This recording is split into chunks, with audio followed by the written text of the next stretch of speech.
Why and what is uncurated conversations? The why is my fascination with conversation, my fascination with people, my fascination with finding out who are you, where do you come from, why did you make that decision? Stories are important.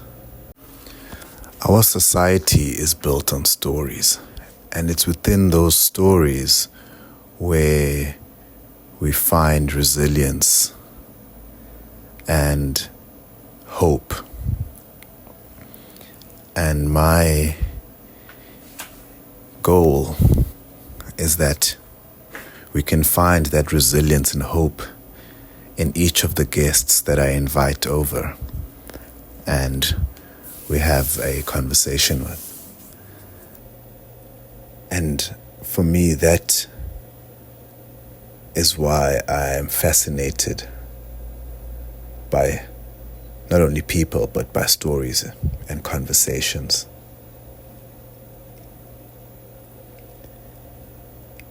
And what is uncurated conversations? Uncurated conversations is a platform hosted by me, Mlamli Mayosi, where I'm going to be inviting guests to have a conversation with me over a coffee. And these guests might be a homeless person, someone I don't know. Could be a friend of mine, someone I know very well. Or it could be someone I see from far and I think that they have an interesting story and I would like to know more. What I do know is that we're going to have difficult conversations. We're going to have fun conversations. And through those type of conversations, hopefully you can find something that resonates with you, within my guest, and hopefully it will be of benefit to you and me. Welcome to Uncurated Conversations with me, your host, Mlamli Mayosi. My guest today is Laura Strugnell. Laura is an artistic swimming athlete who represented South Africa at the Tokyo 2020 Olympics with her duet partner, Clarissa Johnston. In this episode, Laura and I discuss where it all began and also the journey to the Olympics and life after the Olympics. The rest, I'll leave it to Laura. Laura Strugnell. And also I wanted to be like my sisters and my brother. So going back to synchro, my older sister did synchro and my middle sister, and all I wanted to do was be like them. Right. So all I wanted to do was do synchro because they did it. Mm-hmm. So I was with my gran and we would watch them every day, wait for them after school while they finished. And then the coach had never coached a 5-year-old before. I mean, she'd only ever coached from older, 18 or 12, I don't know, if not 18, right. 12 years old or whatever up. So she was like, well, you can only come and learn synchro if you can do 2 laps of the pool. If you can swim 2 laps without drowning, you can come and do synchro.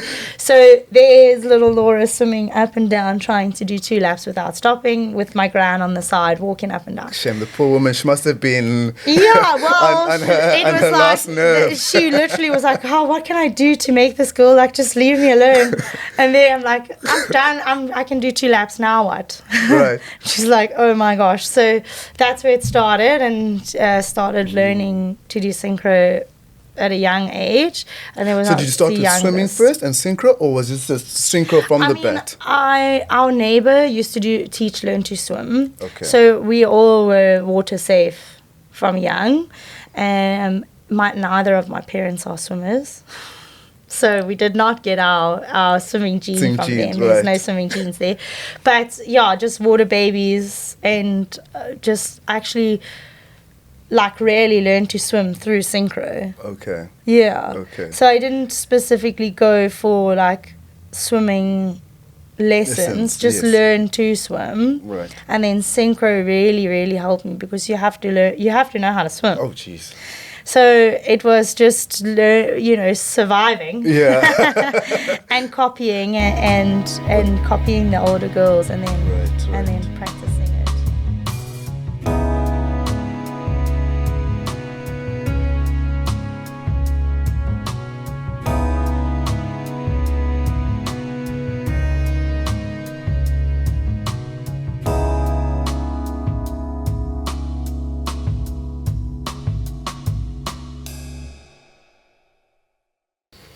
Let's take it there to the young Laura and where it all started. the young 5-year-old. The young Laura who was born in Benoni, right? Yeah. Benoni. So I think you guys should have like a little Benoni Oscars or something like that, because so many famous, whether it's actors or sportsmen and women, are from originate from Benoni. Is where it starts. I wonder what it is. I don't know. I mean, it's not as bad as everybody says it is. It's very ugly looking. Like it's very brown industrial, and flat. Yes. It's on the east side of Joburg. Yeah, but the people are really nice. I think maybe also a bit of like the culture is a bit different. So when I talk about like the culture, like the mindset culture, how is that mindset culture there? The parents are not so like controlling, I think, and like forcing the kids to do X, Y, Z, and you must do this and that. It's quite like a culture. Well, when I was there, they support you, but you do what, if you want to do that sport, you do that sport. If you're doing it, you have to do it. Right. You can't just leave and go. Like, not a lot of people I remember in school would do a sport for like 5 minutes and then leave and go and do another sport. If you did that sport, you stayed and you did that sport. Right. That's how I remember it. So, but nowadays, it's the kids, they do a sport for 5 minutes. They don't want to do it anymore. They do another sport for 5 minutes. And so they chop and change. Right. All of that. Right. And I think that's the culture in that sense of like, you don't get to like sort of dictate how things work. Your parents will still in charge, and you do that. There's consequences. There's for your actions. Those kinds of things. Right. I guess sort of the old school. So that's how you grew up, in that sort of environment where you had to stick to whatever you chose to do. Yeah, and if you want to be successful, you have to work hard. Right. But were your parents also in that sort of mindset were your parents sportsmen and women? So my dad was into like motorbike racing and stuff like that. And I guess quite competitive in that sense. Okay. I don't recall him being very sporty. Okay. In terms of like doing other sport. Right. My mom was quite sporty when she was in school and stuff. But yeah, I think I didn't come from a very rich family, so that we always had to work hard. Right. My mom especially worked hard. She owns her own practice. She's a physiotherapist, so she, for her whole life, has supported the family. Right. And my dad as well, but my dad is a bit like, this is where I get my mindset of like, I dream. So if I just see something that I want to do or think I can do, then I just jump in without thinking about it. Okay. How am I going to do it? Where am I going to go? Like, just go. Right. And then when you're in it, you're like, oh no. Oh no. Now I need to figure this out. Now I need to figure this out. Like, I should have thought of this before I just jumped in with, all my clothes on or something. Right. So that's where I get that from. So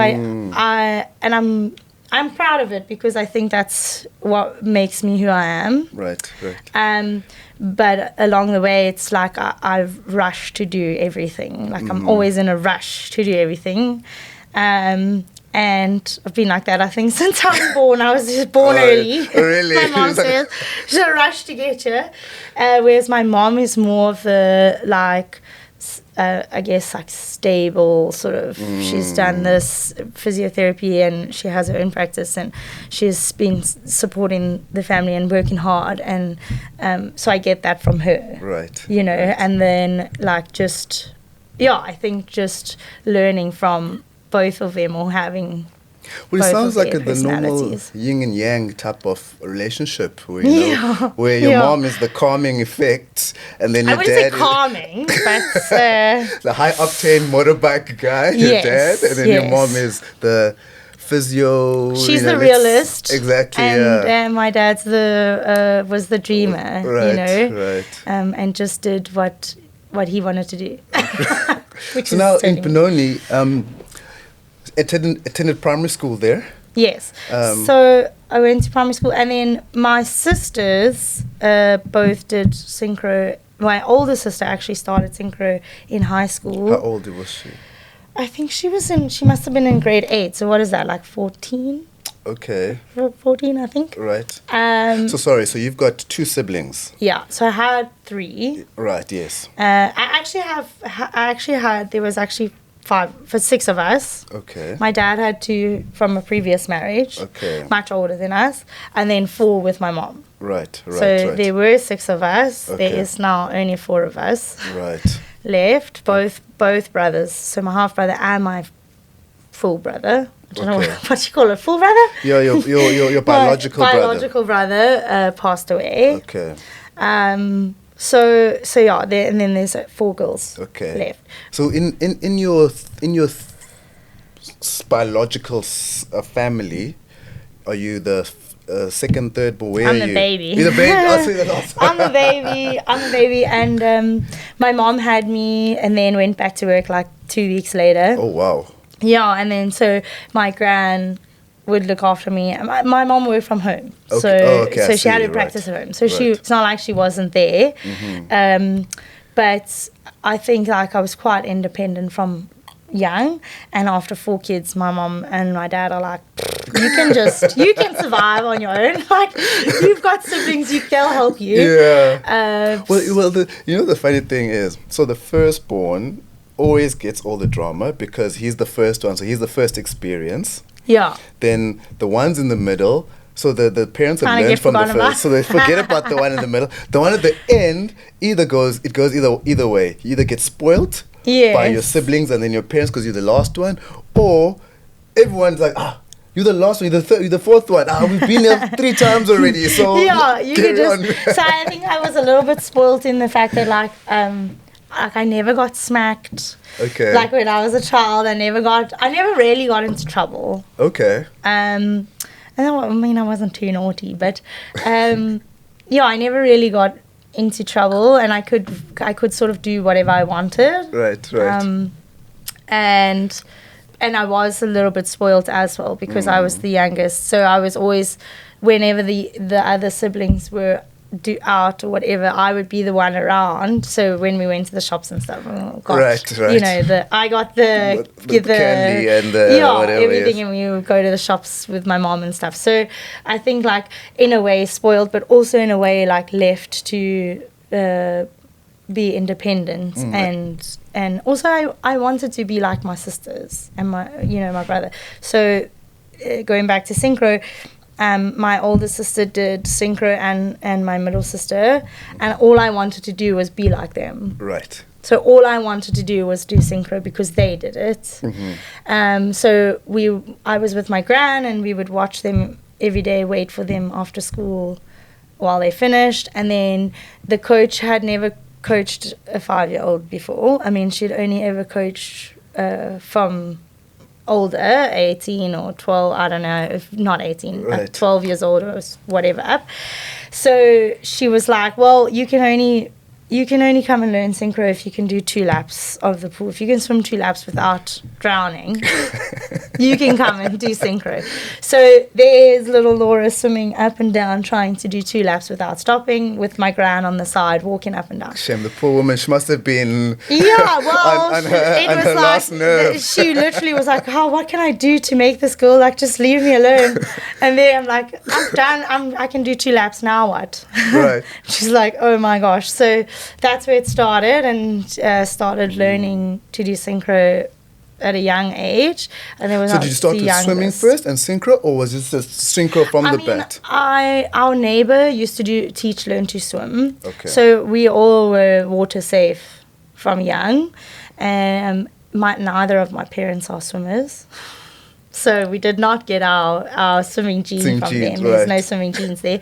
But yeah, just water babies, and just actually like really learned to swim through synchro. Okay. Yeah. Okay. So I didn't specifically go for like swimming lessons, just learn to swim. Right. And then synchro really, really helped me, because you have to know how to swim. Oh, jeez. So it was just, surviving. Yeah. And copying and copying the older girls, and then and then practicing it. I'm very good at copying. Yeah, in my whole life, like if I watch something a couple of times, okay, and then so try it out and do it. A photographic memory. Yeah, very much. Yeah. Right. So and I guess that's where it comes from. It's just like watching and learning. Right. And then trying it out. And my whole synchro career is basically like that. And it still is. Like, I look at things online, I research stuff all the time, and then practice it and try to figure it out. Right. On my own, and copy what the others are doing. So I guess it's quite like not everyone can. No, not everyone's got the photographic memory. Do that. Definitely, Yeah, yes. Yeah. So 5 years old is the first time you would say that you can remember that you were like, okay, the synchro thing, I can do it because I want to. I look up because I'm looking up to my sisters. Yeah. Mostly, like I never really thought to. I didn't say like from 5 years old, I want to go to the Olympics. Right. So like I just wanted to be, I think for as long as I can remember, I just wanted to be as good as my sister. Right. How good were they? I mean, at the time really yes. good, yeah. And my older sister was really good, and she was one of the top in South Africa, and she became my coach for a brief time. Okay. At the time, our coach left, and she, was this now at school now while you're growing up, right? And so her and a couple of the older girls that were swimming had to then step up and be coaches. And so she was my coach for quite a while. And then the coach that I had for Olympics, Vicky, she coached me for a little bit, and my sister together, and we actually swam together eventually. Okay. And then when I left school, I finished school, I decided to come to Cape Town. Right. Because basically, like, everybody that I had sort of swam with left and went to varsity and quit and whatever, so there wasn't really many people to continue with, and there was a bigger club in Cape Town. Was there quite a big synchro community in Benoni, first of all, maybe, and then on the Greater in Joburg, where you could compete against other kids in other schools at that time, or how was synchro? It doesn't. It goes through its phases where it's big, and then big. I say big, like probably 60 athletes, swimmers. It's a really hard. It doesn't retain people very well, because you have to put a lot of time into it, and a lot of you have to be good at a few things just to be able to do well. So when people don't see results quickly, they drop off. So if you had 10 people starting, you'd probably have only 3 stay. out of the 10. Right. So you have to get masses of people to start so that you could only have Right. not even half of them stay. And also, I think at that age with kids, because you have to start them at quite a young age, I guess, because you want to get them technically competent quite young. Yeah. And if in a child's mind, if she, because I'm assuming it still at is the time, at the it time, was only just women, yeah. girls, that. Well, I've got a son, and I know 10-year-olds just want results now. And if they don't see results, then they lose interest. Yeah, and they lose. It's really hard to keep them interested in yes. it, especially if they're not getting results. Yes. So if you can find a way to keep it interesting and for them to get results, then they will stay. Another thing that I'm finding out slowly and through all of the experiences overseas and talking to coaches and talking to swimmers and stuff, how do they get their swimmers to stay? What do they do? A lot of it is the country culture, which is what I briefly spoke about, like the culture in Benoni. Right. But similar thing, like in Russia, you don't do sport for fun. Okay. That's what they say. You're here to learn. It's not for fun. So when you choose that sport, you stay unless they tell you to leave. And that's it. But again, the same thing is they've told me as well is that you build connections with the kids. They must build like a team. Okay. So when you build those friendships, none of them want to leave because you can attest to this because I'm sure Paolo's the same, is that when there's all the friends, there's FOMO and all of that if they're not there, but also none of them want to go. Yes. Unless when one or two leave, then they'll all leave. Right. But if none of them leave, none of them want to leave, so then they all stay. And so you build that connection until they start to get results. Right. And then they stay because of the results or because they want to work hard or whatever. And then they also stay because of the friendships. So that's what one coach told me, is to build a friendship, build a team, build a culture, a team culture in that. And if you build that, you can get them to stay. Right. It's interesting because, and you're right. I mean, my son, he wants to just play with his mates and play rugby. It doesn't matter if it's boring. Doesn't matter if it's boring. He doesn't care even what team he's in, as long as he's with his mates. You know.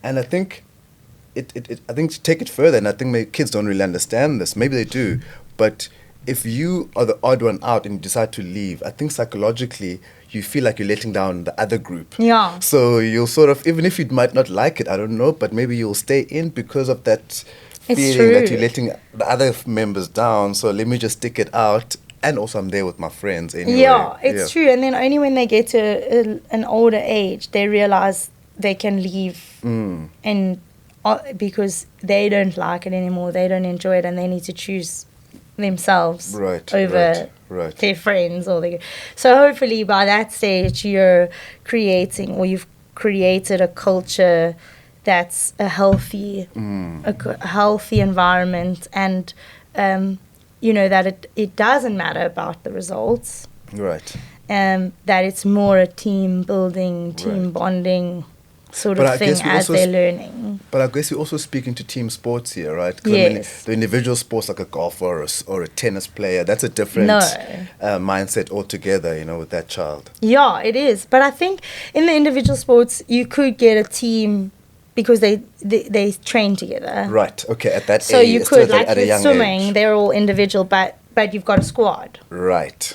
So it depends. Like, I think this is what makes a good coach, is learning how to build a good culture within your club or your sport.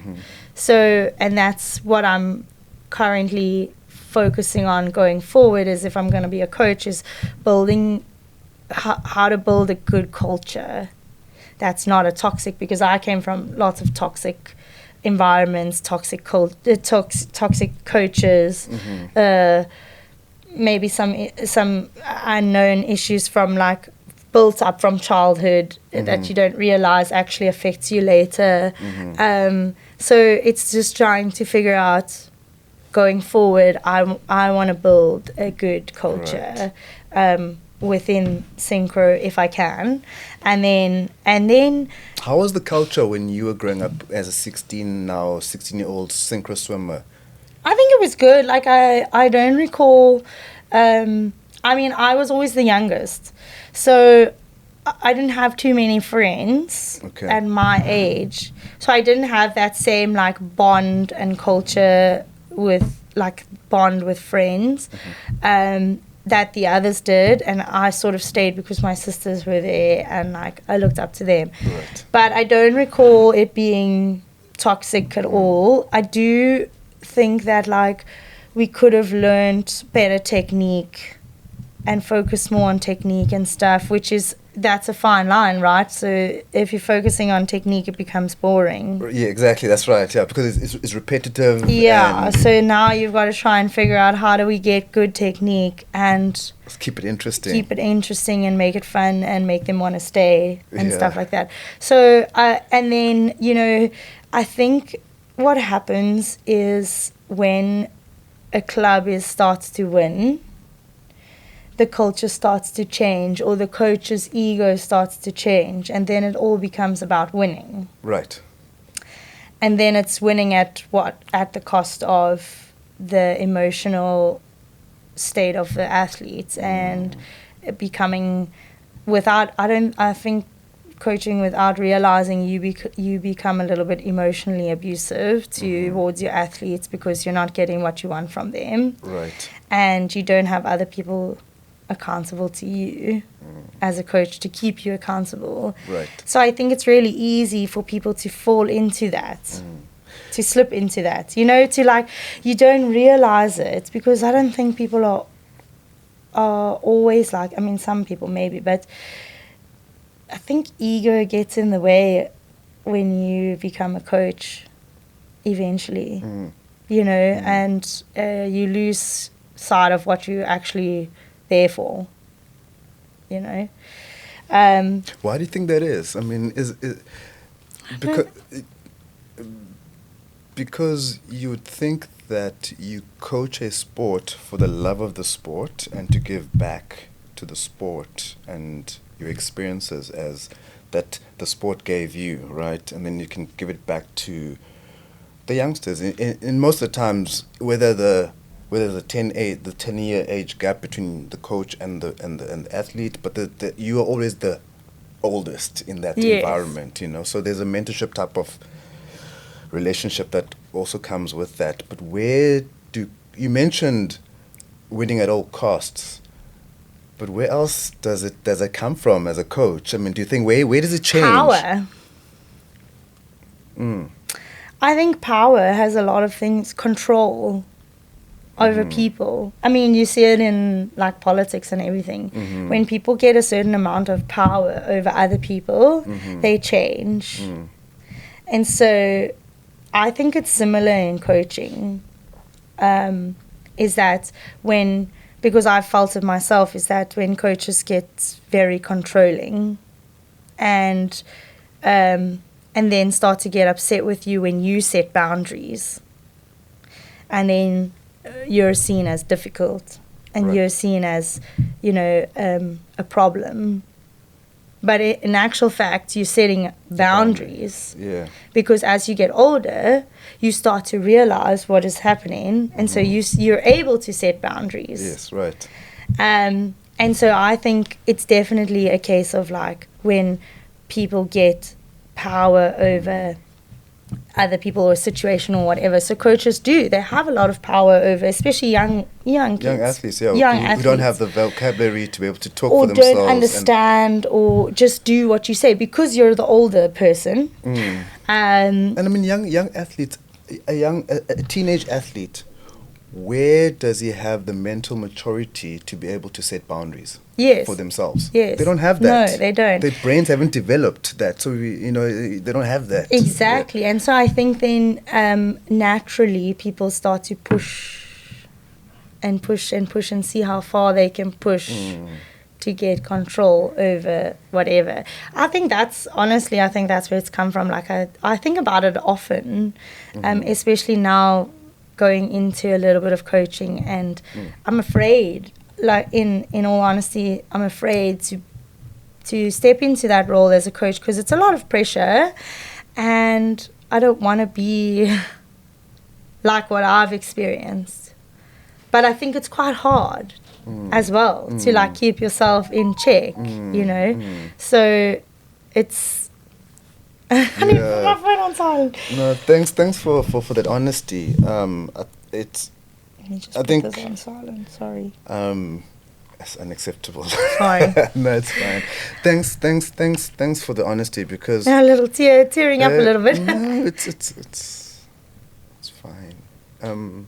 Because I think that, and I think it's a very special, it's a very important thing you're doing, because you mentioned it earlier on in terms of childhood trauma or drama, whatever, and if you are now as a coach have not had a self-check on yourself, and you take all your baggage and all your emotions, and then you pass all those on to the athletes, Yeah. you know, and so now you repeat that cycle indirectly without you even realizing it. You repeat that onto those athletes. So I think it's a very, very good and important process that where you go through that self-introspection. Yes. And actually say, listen, I'm actually going through this, and it scares me because I don't want other kids to experience what I went through. Yes, you know? and often people who are like abused or whatever, they end up become being the other abusers. like that too. Yeah, 100%. And like I was actually speaking to my coach Vicky about it and saying like, you know, we need to keep each other in check going forward. Like the coaches need to keep each other in check. Right. Because, and also when it starts to get competitive, you know, then it starts to become a little bit nasty. Yes. Instead of reminding yourself that you need to do what's best for the athlete. And always what's best for the athlete and not what's best for you. And I think like making sure that as a coach you don't become selfish. It's the ego again, right? Exactly. Yeah. And so, and making sure that you have somebody else to also keep you in check. Because otherwise what will happen is that we will create our own environment of synchro outside of the other environments, and then it starts to become competitive, and then we start to forget what what the purpose of it was, and we don't want it to be like that. So like having to keep each other in check as the coaches and as growing and stuff. Yeah, it is scary. And like you say, I think you have to continuously do development, self-development. Definitely. And what I've learned recently is setting expectations and having open communication with you and the athletes, even if they're young and they don't understand. Right. Allowing them to know that there's a space for them to also speak. And they don't have to be afraid of speaking. You know, it's not a fear culture. We don't instill fear, because I think that's something that I took from childhood is that I don't do well with boundaries. Like I don't set boundaries well. And I've just always tried to impress or do my best so that I can get acknowledgement for it. And so I'll do that at any cost and then suffer later for it, instead of putting boundaries down and being like, okay, no, this is not good for me, or saying no, just saying no. Like I don't want to do that. Yes. But you know, Laura, you speak to something so important, because we come from a culture, and that culture still exists in South Africa, where kids must be seen and not heard, number one, all right? And that fear of the parent. And when I say fear of the parent, that we hold the parent and the adult on a pedestal, and whatever they say or do is the truth, you know? Yes. So in that relationship, we always want to impress that adult, right? Because we know that if we don't impress them, then I'll get shouted at, things will happen if that. So as a child, you learn, okay, to make mom, dad, coach happy, I must do 1, 2, and 3. Yes. If I don't do 1, 2, and 3, then there's going to be screaming, shouting, long faces, whatever it is. Extra laps in the pool. Exactly. So you sort of like train to the core, or whatever, push yourself to the bone because you want to impress that person. Yes. And so I think what I'm hearing from you is that creates that culture of fear, because you're scared that if I don't then impress this person, and retribution is going to come my way. Yeah, and so, fear of failure, and fear of getting things wrong, and like it's all becomes a big thing. And this is like, only I've learned about this of myself through the journey to Olympics. Yeah. And a lot of things came out in that journey, like of my own insecurities and my own issues in that journey, and then going forward as well, that like I only just learned about it. And like you say, like doing things and not understanding why you have to do them. You don't get told. You don't get explained why. Even if you don't understand, like the little ones aren't going to understand, but you can still try to keep explaining and reinforcing, you need to work hard to get this result. Yes. But it's okay if you don't want to. If you don't want that result, then that's fine. Mm-hmm. There's also these options. Yes. Yes. Some kids don't want to be the top. Yes. Some kids do. It's giving them options and making them understand why. Right. And I think for me, going forward as a coach, is like getting them to want to do that on their own.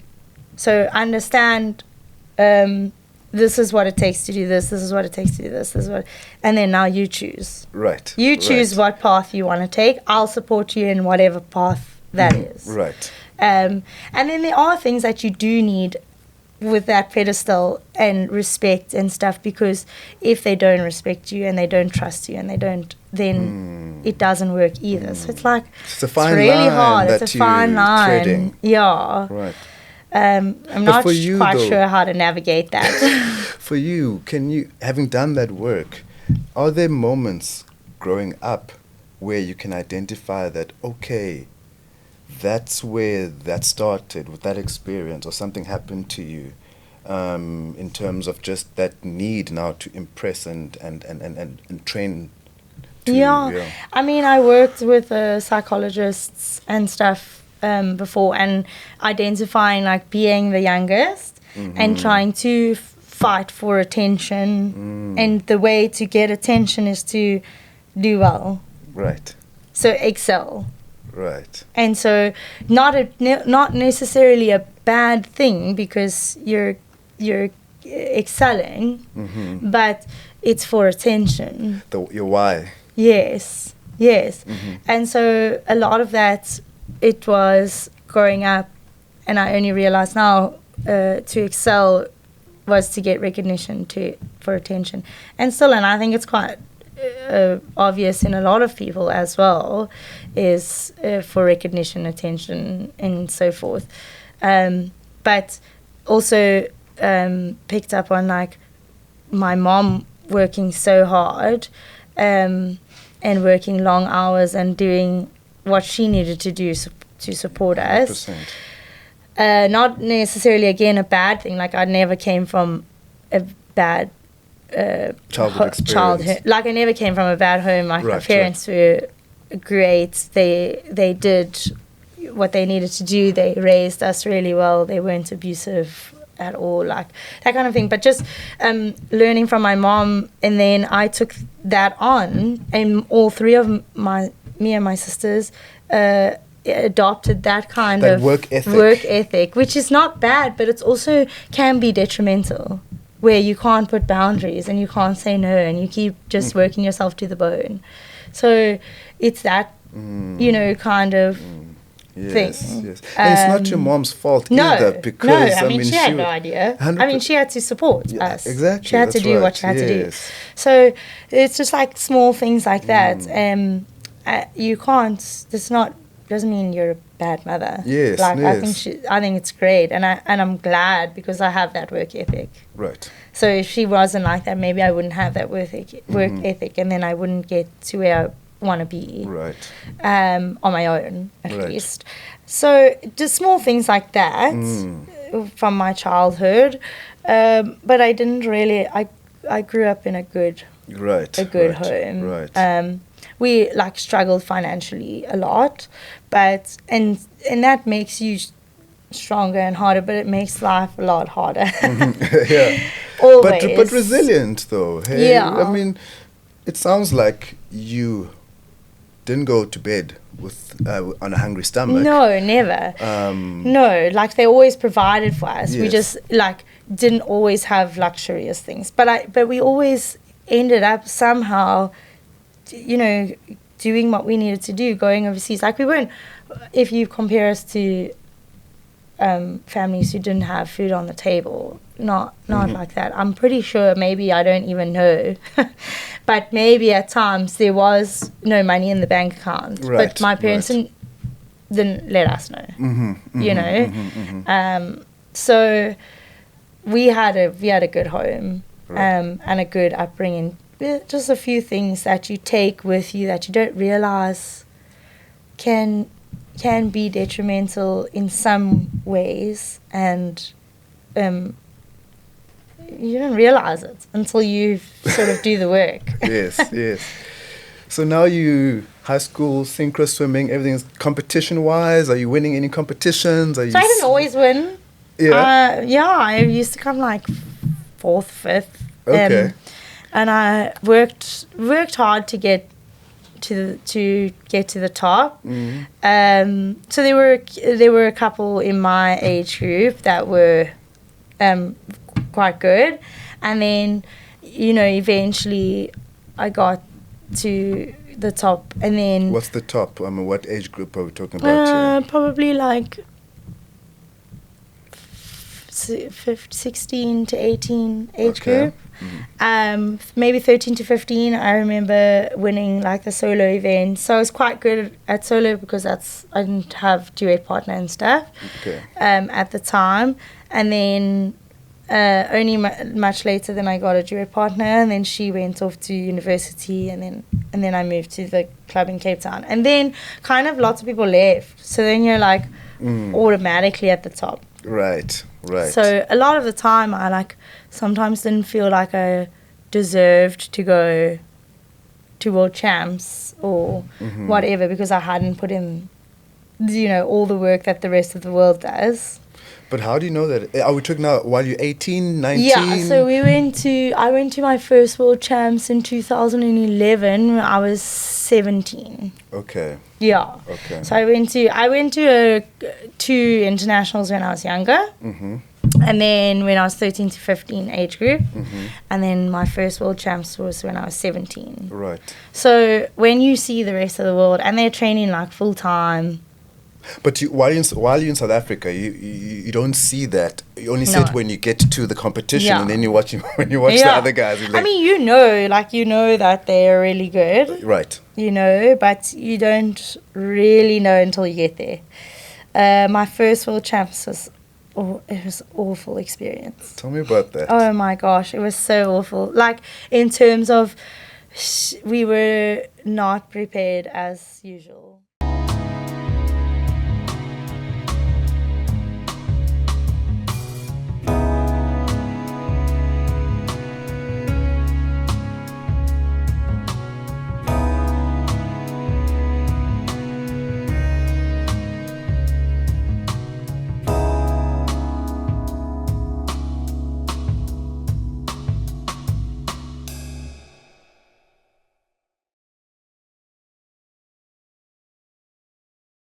But I think what you're doing, again, back to what you said earlier on, is that indirectly you're actually helping them set boundaries.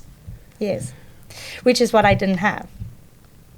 And I realized a lot of things is I would like to be the person to do the things that I didn't get to have, that I had to figure out on my own. Or every now and then had a coach to help me figure that out a little bit along the way. Sorry. And being like the person to do that for other people, other girls, or other swimmers, not just girls, because there's men now as well. But like I wished I had that. You know, so, but I can be that for somebody else. Yes. And I can be the, you know, all the international exposure and the international coaches that I've had. It's empowered me with the knowledge to be able to pass it on. And so that's what I would like to do. You know, do that for this country or these swimmers. And hopefully in a way that's healthy. Yes. You know. Matt, can I get tissues, eh? Sorry. No, it's fine, Laura. This is it's your story, you know, and it's something that you're passionate about, you know. Thank you. Thanks. Yeah. And I think what you're doing is you're breaking that cycle. Yeah. You know, as you said earlier on, the abused become the abusers. You know, and I believe that what you're doing, having done the work for yourself, and be able to then have that positivity that you're pouring out into the kids. Yeah, trying to. I have to watch what I say sometimes and how I say it. But that's also normal, because they need to realize that you're also a normal human being who's got emotions, who's got feelings, and who can also be expressive. And if you're saying something, it's okay. I think this world that we're growing up in, where we have to be prim and proper, and you know, you can't do this, you can't do this, and that's where I think issues sometimes tend to arise. Yeah, right? Yeah, I think so. So I think just going into coaching and you know, just wanting to empower people with the knowledge and the work that I've had to do to get the knowledge to be able to pass it on, and that was the reasoning for wanting to go to the next journey and train. Wasn't for me anymore, because I'd done that for me. It was to continue to learn, because there's so much to learn from so many different coaches and different, you know, situations, and you don't really learn until you're in it and you do it.